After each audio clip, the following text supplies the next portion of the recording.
Hello friends, welcome back to Value Vintage Cards. I'm going to be continuing my box series with this one. This is video 4, it's box 6. So video 1 was 1, 2 was 7, 3 was box 2. This is video 4, I'm jumping all the way back to the end again, box 6. What's fun about box 6 is that it is a great range of touching on some more recent cards. I think there's even some stuff from the 80s in here.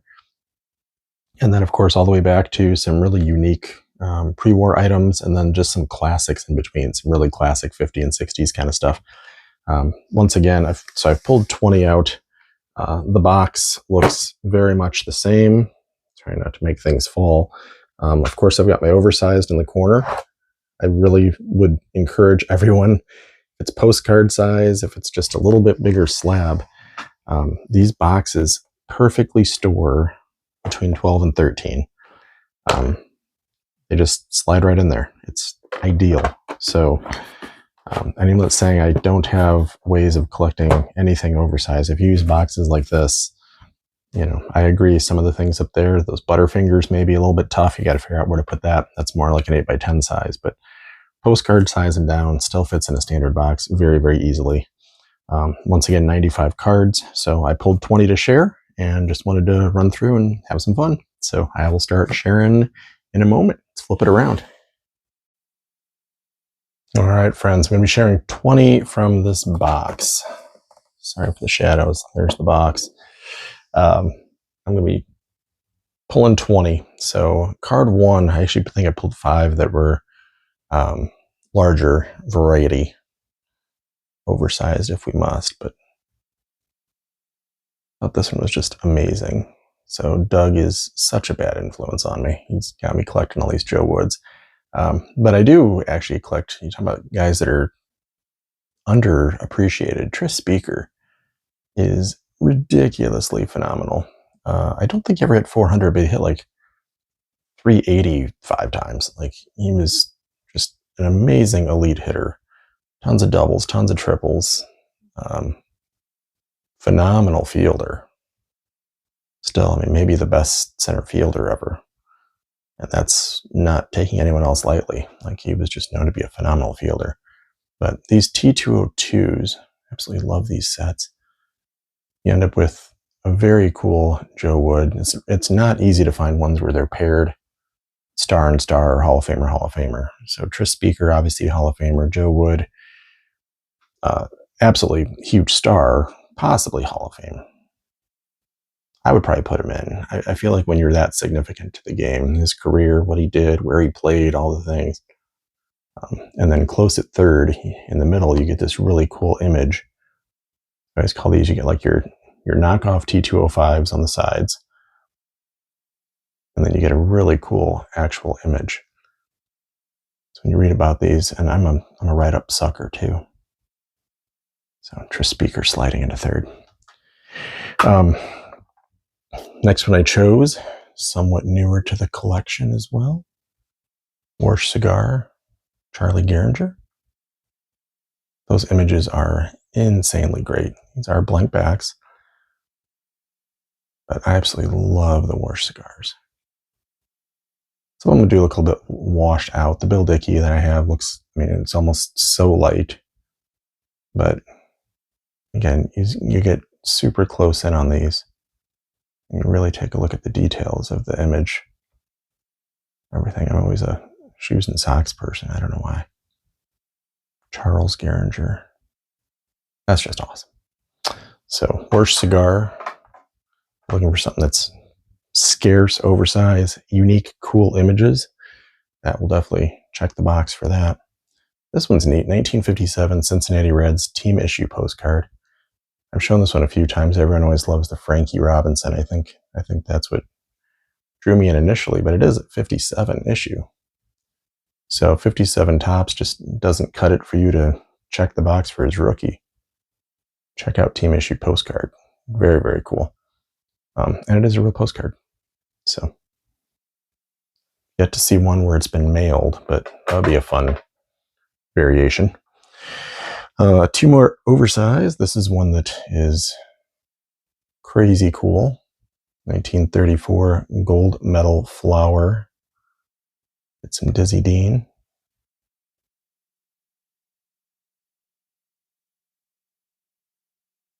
Don't know what to say. It's awesome.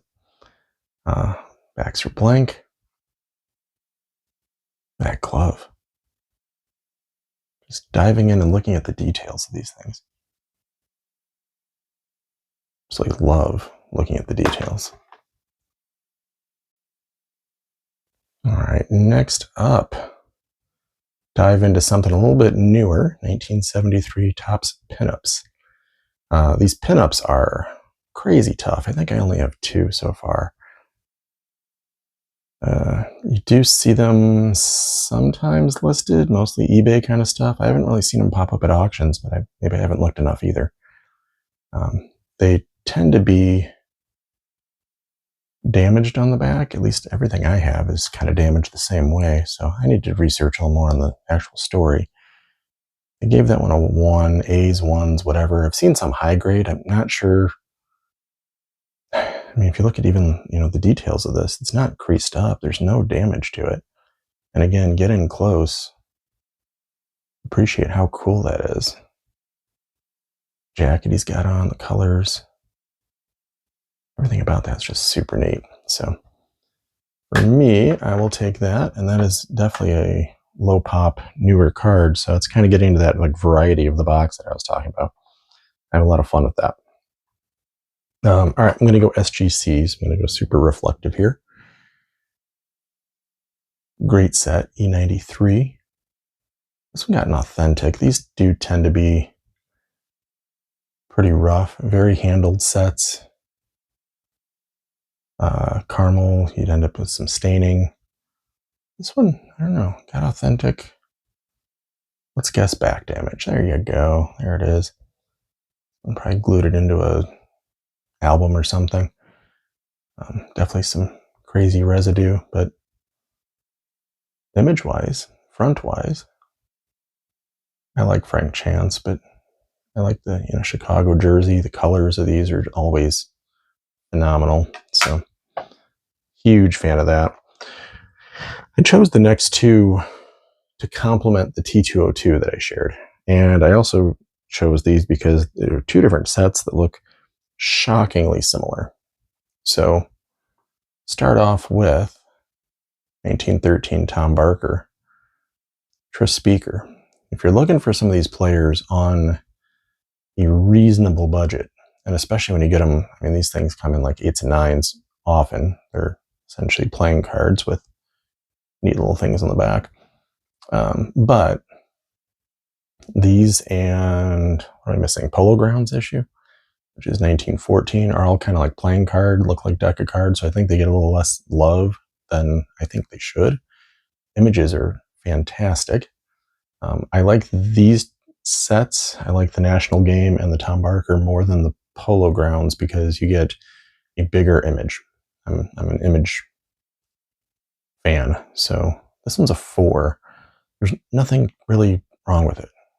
I guess if you got one with one that was like super creased up and more handled version, maybe you would be a little detracted from how cool the card is. But there's the next one, 1913. So National Game. You will definitely notice those 2 are shockingly similar. I almost wonder.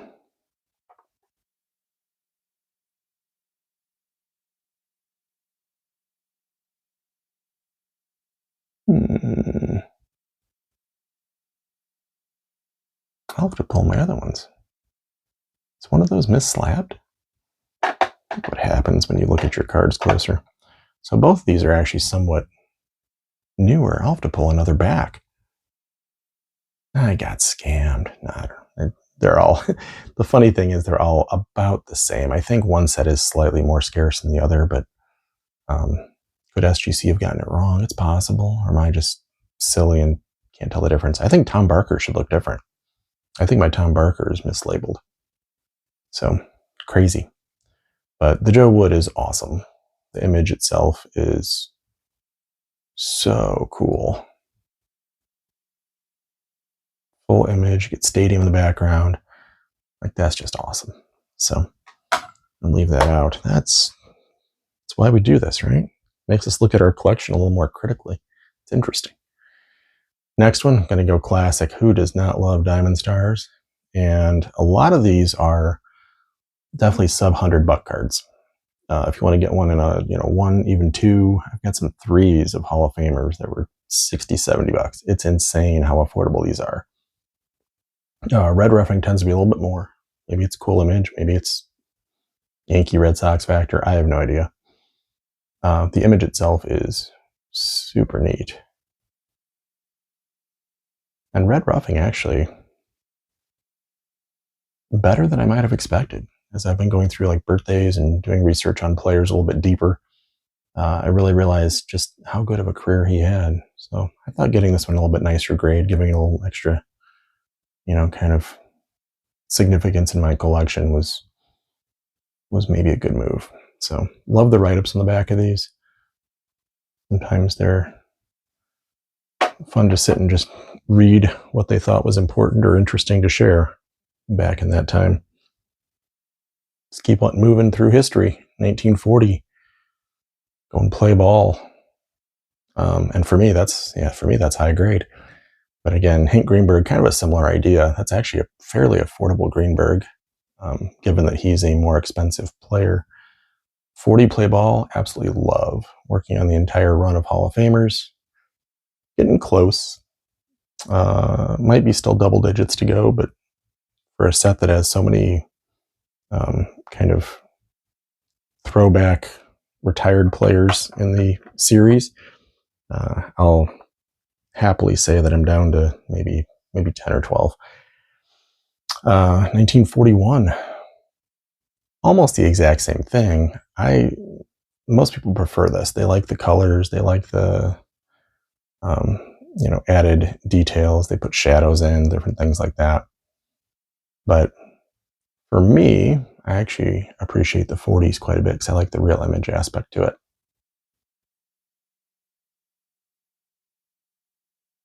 But the write-ups are always amazing. Funny too, this is a 5. I wonder what that would grade today, because this centering focus, I think, would change the perception of that exact card. Next up, one classic. 1955 Topps Harmon Killer Brew Rookie. Again, I usually love my 1s, 1.5s, 2s. Something that I would have looked up in Beckett and graded myself and said is, good, would be happy. But every so often, this is a card that I think is way underappreciated. Phenomenal hitter. 40 homers was just given to him on opening day. I think it was amazing, his consistency. So for me, I thought I'll get a little bit nicer copy. I think that's one that could catch attention at some point and get to be a little tougher to pick up. And I think it's just a great image. It's such a classic card. This one's fun. 1958 Topps. So the yellow name is actually the more sought after, rare variant. I thought, these, a lot of times you see these, they're fuzzy. Backs are the same no matter which variation you get, but I wanted to get one that wasn't fuzzy. I think, getting the Hank Aaron in yellow is just a neat variation. The image of him is phenomenal. I thought that was cool. Next year, classic Aaron collecting right there, 1959 Topps. Let's get a mantle. Those can get pricey, so let's get it in a nice 1 with, it's got a good crease, several creases maybe, I don't know. But that still presents really well. Centering on these can be brutal, so I thought it was, these, if it's 90-10, sometimes I do see, will be a little distracting. But for me, that's a win. That's what I want my mantles to look like right there. And the last one's super new to the collection. It was one I've been watching hunting. Sammy's got a nice one, and seen a couple go on Facebook, and I seem to miss them because they go fast. But I really wanted this one. 1967 Venezuelan League. I won't Jeff Wilson it. I'm not going to do that. But Louis Tiant. For me, that's one of the best looking cards ever made. It's rare. It's different. It's Venezuelan League. It's low population. It's a player that probably should be in the hall. So I'd vote him in. We'll have that discussion later.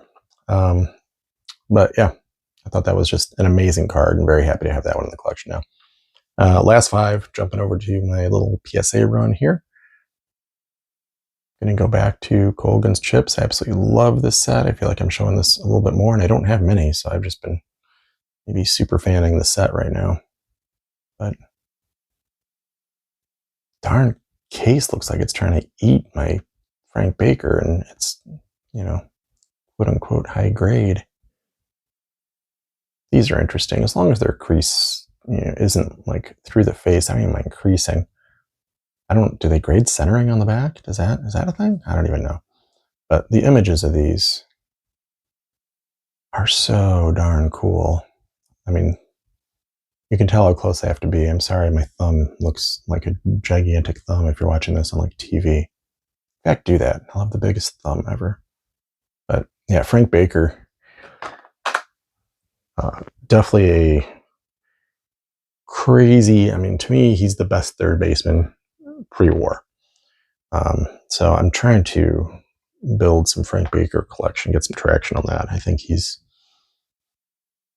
absolutely a fun one to collect. Great images. This is one I pulled because I think the T206, and really when you get in close, I think the T206 set is the greatest set ever produced. Maybe Honus Wagner's just anchoring that so strong, but when you get 4 Cobbs in one set, how do you go wrong with that? 3 Cy Youngs. So this one's a 1. This is why all 1s are not created equal. I mean, the other set, the other numbers, the other grades, whatever, all have such a wide range. But when you get to 1, it just explodes. You know, some of the other ones will have back damage or a pinhole or something that, you know, drops it down, or centering issues. And those things don't bother me. So I don't mind a grade that's maybe numerically harsh, but, you know, the way I appreciate the card is still phenomenal. But this one, I just thought, like, is that maybe a little bit of paper loss or something? It's, you know, it's holding your card this close. That might make you notice that. But I absolutely love that. So, and back's decent. So it's a great Eddie Collins. 3 more. Classic. I just want to show that I've got some just classic stuff in my collection. I feel like that maybe we've all seen it enough, and I tend to not show it as much, but still appreciate them. I still love looking through the collection and seeing just a nice, you know, nice condition, pretty well centered. But usually when I comment on centering, I've noticed that I do mention centering, and I'm not a centering person, but I mention it when I have a decently centered version in a set that has issues. Some sets there's no issues, and, you know, if one's a little off, it doesn't bother me as much. But it's a bonus. Let's just say that. It's like having a crease, but it goes through like the background, not through their face. You know, like a crease is a crease, but where the crease is matters. 64 Venezuelan. Of all the Venezuelan sets, 64, 67, really 62 too. I love the Spanish on the back of that, but 64. I love cards like this. You get Hank, you get Orlando, you get a pair of Willies.